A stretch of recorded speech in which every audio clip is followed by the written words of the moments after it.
Self-care is a good thing, but what is not is having to spend $1,000 on it. But some people on the internet might disagree. With movie nights in the toilet to splurging on expensive skincare, it's not wrong to say that self-care has been hijacked by overconsumption. Most self-care content is now filled with shelves of expensive skincare, creams, lotions, potions, and whatnot, which there is no chance that they'll ever be used before they go bad. But self-care was not always like this. The concept of self-care long existed in the ancient times, where it was about enriching the soul through contemplation and subjects like philosophy, art, or sciences. In the modern era, this concept was taken as about caring of oneself, doing things that one likes and find meaning in. It could be art, literature, reading, sciences, or even just meditating on your life. But with social media, this concept has been commercialized. Now, self care is all about buying the most expensive and most outrageous things. Though I understand that there's nothing wrong with treating yourself time to time. But if self care is all about just immediate gratification, then that's wrong. Self care was never about consuming, but rather about self improvement. But social media has taken the self improvement part and has masked overconsumption with the word self care. Now it's all about buying more and more expensive things, buying tons of sheet masks, J rollers, or some device that you saw on TikTok. But in reality, you don't really need to spend that much money on. There's absolutely no way that anyone is going to find happiness in spending so much money. Rather, it's just going to add more stress because of the increased spending. A few days ago, I came across this video. I think this video perfectly captures of what I call is the utility versus the aesthetic of the product. You see, everything has a utility to it and an aesthetic to it. The utility of a skincare product is to enhance your skin quality. This could be moisturization, skin brightening, or curing acne. For that to work, a product does not need to have some pretty packaging. A product with minimal packaging but with good formula is always going to outperform any other. Most dermatological skincare falls into this category. Most of these gels, ointments, moisturizers, and cleansers look quite boring, but they do work. Sure, a $70 cream would look good on your counter, but if it's not doing anything, I do not see why you need to spend so much money on it. You can always buy some pretty jar from eBay or something and just store your cheap moisturizer in it and it would still look good. But we have to understand that aesthetics of a product is nowadays more important than the utility of it. You see, a lot of people don't just buy something because it is useful or it is more effective. Rather, there's also an aesthetic part to it. A lot of people buy things because they look pretty. That's why you see all these 15 steps routine with cute pink products, which are ridiculously overpriced. You don't need so many products. Most of these steps in these routines are repetitive and do not really have any function rather than to just look cute. Though I will say that these products are inherently not bad, but the way they are used can make them. A lot of these products are meant to be used alone or maybe in a 2 or 3 steps routine. But a lot of these routines promote overuse of different products where at that point you're just smearing your face with anything and just wiping it off because there's absolutely no way that so many layers of skincare is going to absorb into your skin. You're just wasting more and more things, washing it off and then putting something more. All these masks and creams and serums are not actually going to be that much effective if you're just adding piles and piles of layers of other products as well. I think this problem is a symptom of conspicuous consumption. Conspicuous consumption is a sort of consumption whose primary aim is to show others that you are consuming. It is the reason why two t shirts of almost the same quality are priced so differently. One is made for your everyday practical use, while the other is for showing off your wealth. Conspicuous consumption is all about showing others that you have the money to spend on luxury. Luxury is anything that does not have a direct practical value. The more impractical and useless a thing is, the more luxurious it is because it indicates that you have the money and resources to spend on useless things. All these self care routines do fall into this category.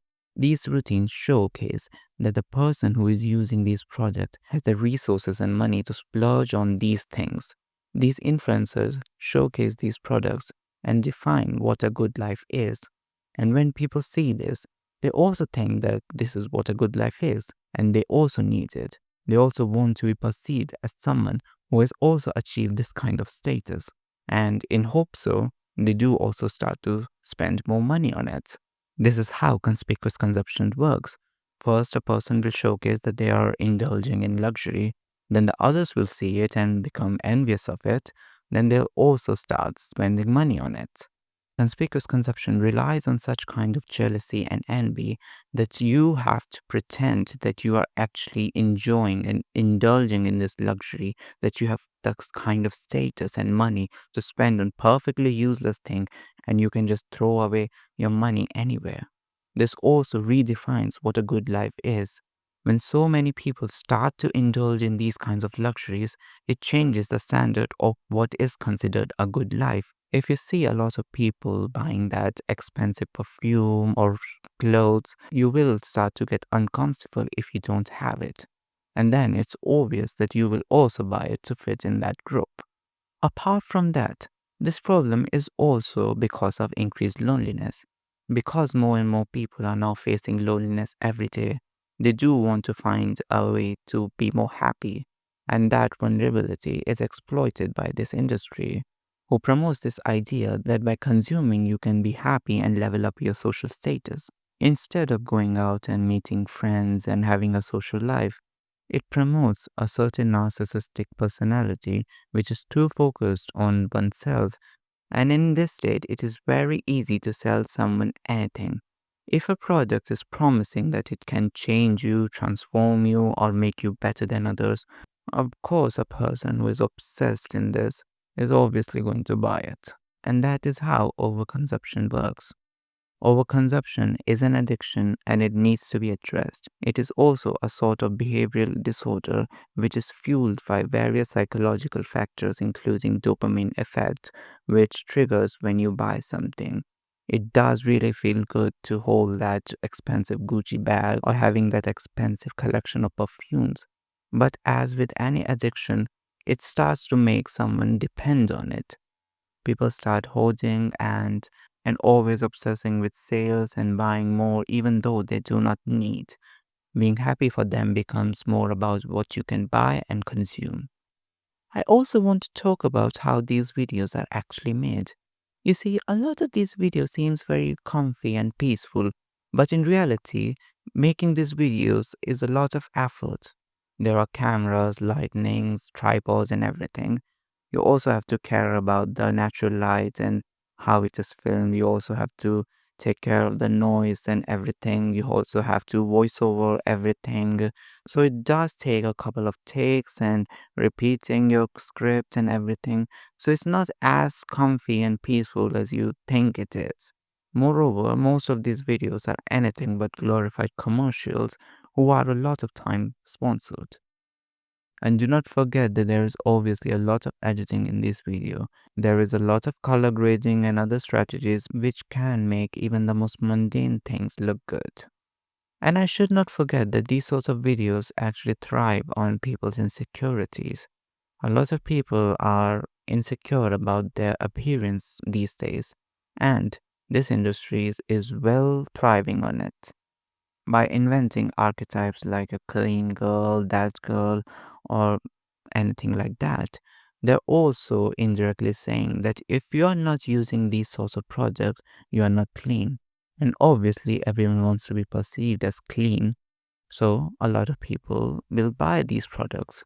If you're going to convince others that you do need that 7 routine shower to be hygienic, of course everyone going to buy it because no one wants to be perceived as dirty. The association it creates between being hygienic and having a 20-step routine is the reason why so many people fall into this trap, when in reality you do not really need that much things. According to most dermatologists, you only need a moisturizer, a cleanser, and a good sunscreen. That's all what a normal person will need. Yes, there are treatments and other things that every individual person will need based on their concerns. But for most people, that's not the case. A normal skincare routine does not need to be so expensive. It can be as easy and affordable and does not need to cost so much. These products are actually reflecting a sort of lifestyle. As we have seen, that it's not really about being hygienic or anything. Rather, it's also about how everyone perceives you. By buying all these things, you are telling others that you have a certain kind of lifestyle. You do not need 30 different kinds of body washes or J rollers or something to be hygienic. And let's just not forget that most of these so called promoted cute products often have herbal ingredients which may sound good but have a high chance of causing sensitivity and irritation to the skin and do not really have much of a proven record for their efficacy. And I'm not saying that all of these products are bad. Some of these products are actually good. Of course, they're good, but the way they are used does matter. If you're going to add many things at once, of course, there's going to be a chance that some of it might react to your skin and will cause sensitivity and irritation. For example, a lot of these routines have so many steps just dedicated to exfoliation, which I don't really understand. You don't really need to exfoliate that much. Our skin has a skin barrier, and you need that skin barrier to have your skin healthy. And by over exfoliating and scrubbing and cleansing it, you are disrupting the skin barrier, which in turn will cause you to have various skin concerns like redness, acne, irritation, etc. I think this is what the trap of all this is. You first over exfoliate and cause a problem, then you have to buy some skin barrier protecting creams and lotions, and then the cycle just goes on and on.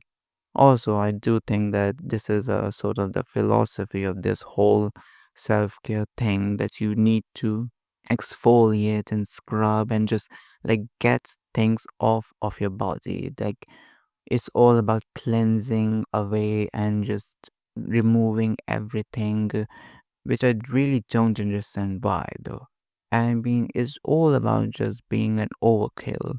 There has been a trend of morning routines with people apparently sleeping with tapes on their faces, which I do not really believe that anyone is really doing it. Like, it's not possible that anyone can sleep in that. That looks painful. I do not really understand, like, how can you even stay like this for like 5 minutes? This is just torture. How is anyone even breathing inside it? These morning routines are the perfect example why you should not believe everything you see on the internet. No one is getting up like this, setting up their cameras and lightnings, and then start filming. Most of these routines are obviously fake, and maybe if someone is doing it, I do not see if it is even worth it because, like, this is just too much. And let's just not forget about the environmental hazard all this plastic can cause. A lot of these influencers have a lot of filters and a lot of work done on. I know that skincare does make a difference, but it's not going to be as dramatic and as quick as these influencers make it so. The list of these absurdities of internet is long and exhausting. But what can you say? It's internet and people like to be weird on it. So, I think that's for all. If you like this video, please like, share and subscribe and wait for the next video.